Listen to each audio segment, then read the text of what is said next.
In this lesson we're going to be looking at how to change the brightness and contrast in our images and then go on to do some very basic level adjustments. So to do that I've already made my picks here, the ones in red. I'm going to select those and then I'm going to open them. I can say with Photoshop, but Photoshop is the default program and it's going to fire up Photoshop and then it's going to open those 5 different files. Now obviously if I've selected a huge amount, I don't want to open them all in Photoshop, so I'd go through them, maybe open 4 or 5 at a time, do the edits and then go back. So there they are, those are the pictures that I've decided that I'm going to use. Let me just stretch those out a little bit and I'm going to maybe choose one of these to give an example to. Okay, let's choose this one. So for this one I have the option of making some very simple changes, and I'm going to do that up here in Image, Adjust, and I'm going to look at some very simple opportunities to change the brightness and contrast. Now you'll see in the Shooter website there are some much more advanced ways of doing this, but right now I'm just going to go for the basic brightness and contrast. So up under Image and Adjust I've chosen brightness and contrast, and here you can see I can make the image lighter just by making a slide on here, and I can change the contrast, bring the contrast down or bring the contrast up. Now those are those two controls will actually do most of the adjustments that you need to use on most of your images. Now there are better ways of doing it in programs like Lightroom and in Photoshop, but for now this is the simplest way to get at those tools, and we're not going to go into too much detail there.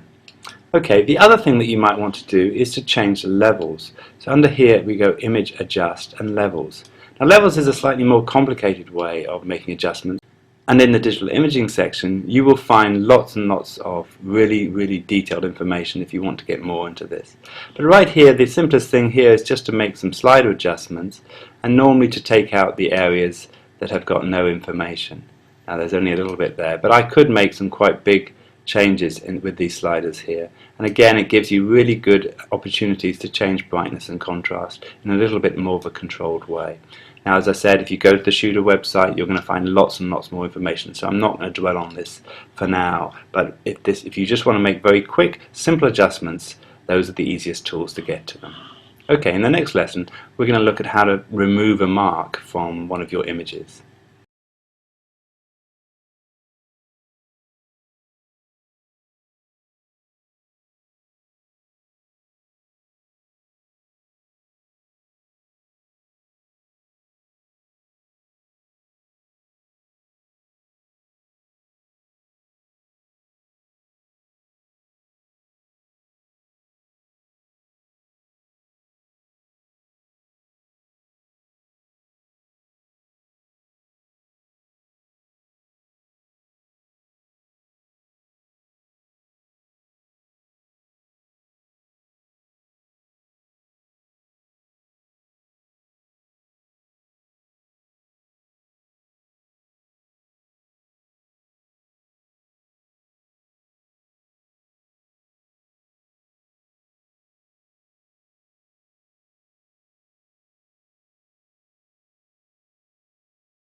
Okay, so once we now have them metadated, we have metadata for them and we have new names, what I'm going to do here is go through a process of making selections.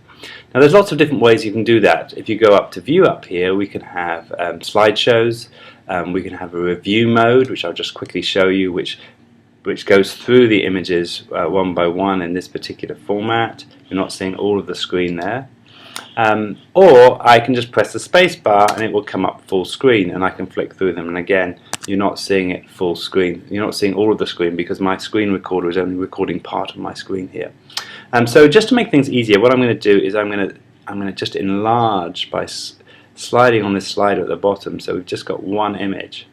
And now what I want to do is make a selection. Now to make selections, there's different ways of doing it. You could use a star system by either clicking on these buttons at the bottom, 1, 2, and up to 5 stars. Let me just take that out.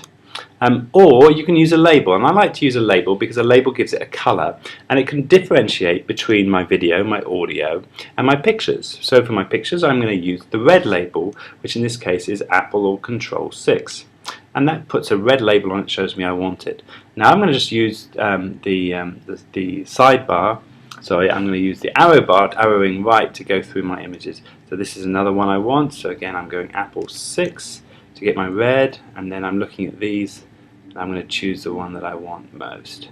So go through these. I really like that one, so Apple 6. And as you can see, as I'm starting to go through these, I'm starting to choose which ones I want. So where are we? That's perfect. Apple 6, and I keep going through. As you can see, I'm slowly but surely picking out the pictures that I like best. Apple 6 again. Okay, I'm going to slide back over, and now we can see that we've made some selections. Now I haven't been through all of them, but the next thing to do for me is then to sort the images by label. Now up here on the right hand side you can see sort by file name, but I want to sort them by label, and that way it's going to put all of my selections all together at the bottom of the grid here. So there they're all sorted, and so in the next lesson we're going to now open those up in Photoshop and do some very simple editing.